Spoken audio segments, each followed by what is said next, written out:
Welcome back.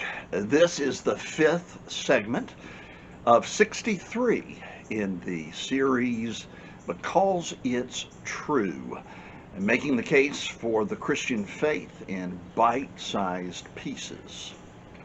Now, in the last segment, I tried to make the case that one of the obstacles that an atheist has to overcome, but I don't think the atheist can, when he says, I know there is no God, is the fact that in order to know that there is no God, you have to know everything that there is to know.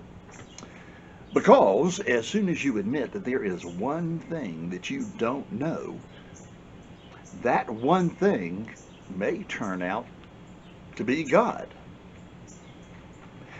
Now, there is another formidable challenge for an atheist, which I think is far more than just academic, because it's the problem of evil.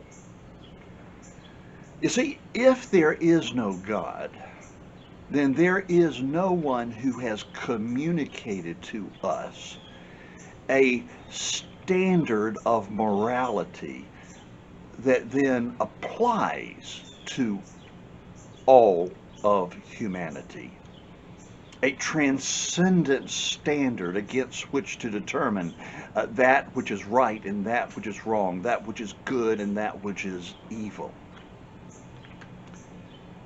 So if there is no God and no transcendent standard, then you and I are the best that we've got. You and I are going to have to determine for ourselves our own moral standard. But what if the conclusions that we come to are dramatically different? Who's to say which one's right and which one's wrong? Which one's acceptable, which one's unacceptable? I mean, what if I decide that my moral framework is survival of the fittest, and I have fitted myself with more guns than you have, and I go in and scoop up and carry away all of the stuff that you have in your house?